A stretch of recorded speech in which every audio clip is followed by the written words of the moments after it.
talking about Red Dead. Yeah. Let's continue on with that with our impressions of Red Dead Online, which just launched the beta, which is funny. I'll talk about why I think that's funny. The beta just launched a couple days ago. It launched 1 day early for people that bought the Ultimate Edition. We did not, so we got in the next day. Yeah. And I'd say we put in not a long time, but maybe like 3-4 hours. Would you say? Yeah. We dug in pretty hard the other night with some friends, and it was fun. So fun. So fun. Laughing, crying, just a lot of fun. A lot of laughing. Yeah. Here's the thing. So back when Grand Theft Auto 4 came out, it also had an online component, very stripped down, because that was before, it was Grand Theft Auto 4 Online. You just shot each other in the world and stuff. I didn't, but they released story expansions, which were very popular. The Ballad of Gay Tony, the other one with the motorcycle guy, huge things everyone loved, and everyone was pining for these things back when Grand Theft Auto 5 came out. But that was when Grand Theft Online or GTA Online came out, which turned into a multi-billion-dollar thing for Rockstar, effectively putting in the dirt any notions for any story expansions for Grand Theft Auto, because it was like, nope, you've got heists, which are effectively very cinematic, story-based types things in Grand Theft Online, and we're making millions and millions of dollars a day from microtransactions. It's never going to happen. Yeah. So we effectively, also when Red Dead Redemption, the first one, which was technically the second one, came out, they had an expansion, Red Dead Undead Nightmare, which was very popular. I never got a chance to play it. So everyone was kind of hoping, even though not expecting, for some cinematic story-based expansions for Red Dead Redemption 2. Though, of course, we're not going to get that because Red Dead Online is going to churn money like a goddamn drug dealer. Yeah. But I do enjoy the fact that they have incorporated cinematic story-based storytelling into the online component. I love it. It's very cool. It's a double-edged sword because I think it's at odds with itself. What's interesting is the cinematic modes, I think, are a little bit more of a callback to old Rockstar games, with the voiceless protagonist that you make has no text options, no voice, so he's like a silent character. Which is cool, but it also takes away a little bit, given how amazing of a character Arthur is. And John Marston are such fleshed out, amazing, just so well written in Red Dead Redemption 2 that it's kind of a jarring experience when you're playing the story missions online and your dude's just like, just nodding, and it's like, oh, okay, this is a change of kind of half-assed. But I get why, obviously, they did it. So I have a question for you. What do you think about that cinematic element that is so inviting, that's bringing you into this online world, meets that chaos I just brought up? Do you feel that that's at odds with itself? Do you think it adds to it? I think, well, it's a little bit. So Rockstar's, of course, calling this a beta, though I think that they are doing that as just, it's kind of like the Fortnite thing. Fortnite is still technically a beta, which I think is just a excuse for any wrongdoings that happen, and they're like, oh, it's a beta, so we're fixing it. Yeah. Right now, Rockstar has the problem of there's no passive mode, so you could be doing something in your game, which you experienced the other night, where you were going into a store and you were trying to buy some stuff at a shop, and then these fucks just show up and blow your head off. Yeah. And that is the world that you live in Red Dead Online right now. Is if you see another player. I think that in their mind's eye, they gave you the emotes where you could be like, hey, wave to somebody and maybe team up and do a mission, because there's proximity chat. That's not the ecosystem that exists. It's if you see somebody, doesn't matter, you fucking kill them. Yeah. And that's the end of it. Yeah. Which is very frustrating in a sense, though I feel like I'm being a little bit hypocritical, because the other night I had a very good time. I was like, there's a dude riding by, and fucking just blowing his head off, you know? Yeah. So there isn't room for the PvP experiences people are craving in the world map and free roam, and then the story experiences that people are trying to have, where they're just trying to go hunting with their friends. Exactly. See, that's the thing. Is I was mentioning it. I was like, it's gonna be really cool just for all of us to squad up, posse up, and go hunt some animals together. Yeah. But we know in the midst of hunting, some asscock other posse's gonna come across us and kill us. Yeah. So I think in those senses, yes, it's at odds with itself, because you sometimes do want to just do co-op missions or story-based stuff with your friends online, which is really cool. But when you're thrown into an element where there is 40 other people on a server with you who effectively are just there to create chaos, much like our friend Roger would. Yeah.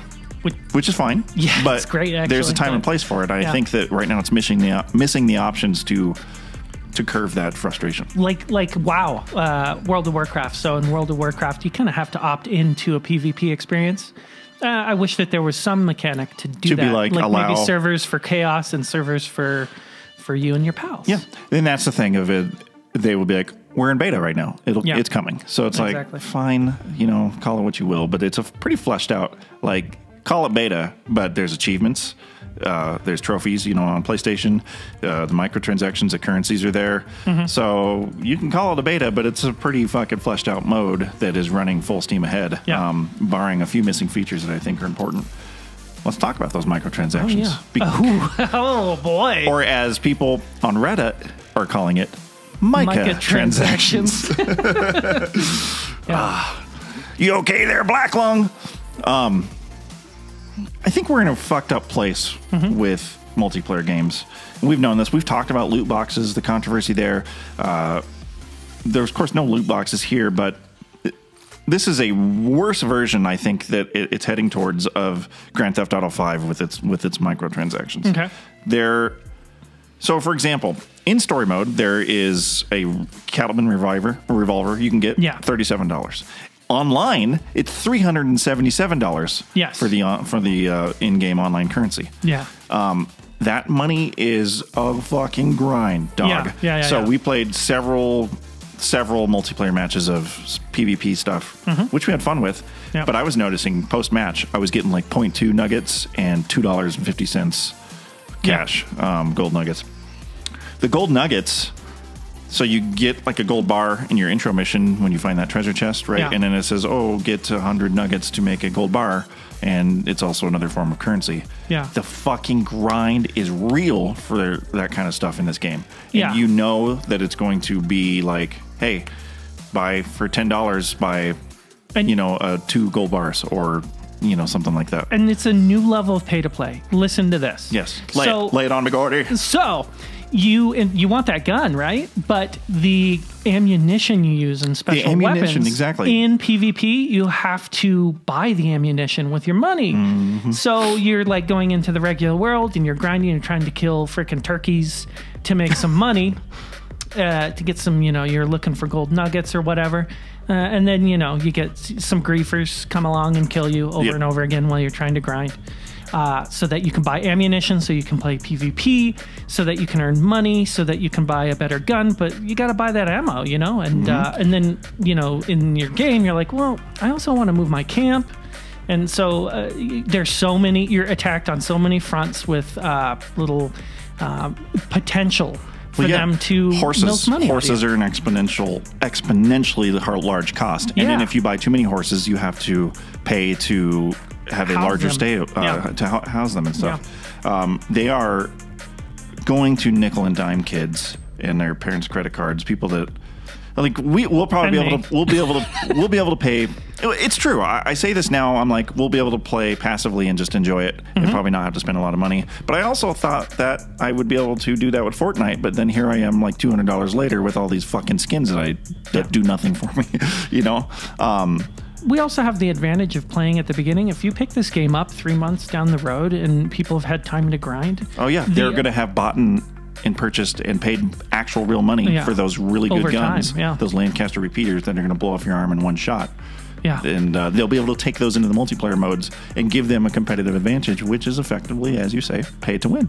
Pay to win. And then these new guys coming in, they're going to have to drop a chunk of change to get up to speed. So there's definitely some problems there with the pacing. And it's interesting because they got away with that in Grand Theft Auto 5 because it was a different time. The climate for the video game industry has evolved very heavily in terms of controversy for in-game currencies and pay-to-win and loot boxes over just even the last year. That the finger is on the pulse of people being upset about it. I don't know if it's going to fare as well for Rockstar and Take-Two Publishing with this methodology, with people being like, no, fuck that, we're not going to. And everybody's talking about it. So they're like, hey, I don't think you should do that. We got these influencers that are like pointing it out. Before we had thousands, all these people across the spectrum saying, I don't like this. But now that we're all talking on Reddit and stuff and being like, you know what, you're right, I'm not going to play this until they fix it. that impacts them. And then, of course, the FTA looking into loot boxes. Is loot boxes going to go sideways on us and all transactions will be scrutinized? Yeah. Who can say? Not me. Yeah, me either. But I'm cautiously optimistic. I don't mind spending a little bit of money in it because they gave me a fucking, I would call it a quadruple A single player experience, which is hard to find in today's video game climate. Yeah. People, when you have big publishers like EA that are trying to cram the notion of single player being dead down everyone's throats, the fact that Rockstar took 8 years to develop a masterful product to give me that I have put in effectively 80 hours in, which is almost like 60 cents an hour to, for what I paid for it. Yeah. I will continue to support the game a little bit further and give them a few extra bucks just because I think they did put out a masterpiece of a product, and I don't mind supporting their online component a little bit to a degree. I'm not going to fucking support pay to win antics, but I also at the same time, I want Grand Theft Auto 6 to be the best game that's ever been created. So I don't mind throwing a few extra bucks at them. But time will tell, because we'll have to see how long they keep the beta title on there before they release it as a full product. Hey guys, thanks for checking out this portion of the Boss Battle Show. If you like this video, please press that like and that subscribe. And if you want to help support the channel even further, please consider checking out our Patreon at patreon.com/R24. Thank you very much, and stay weird.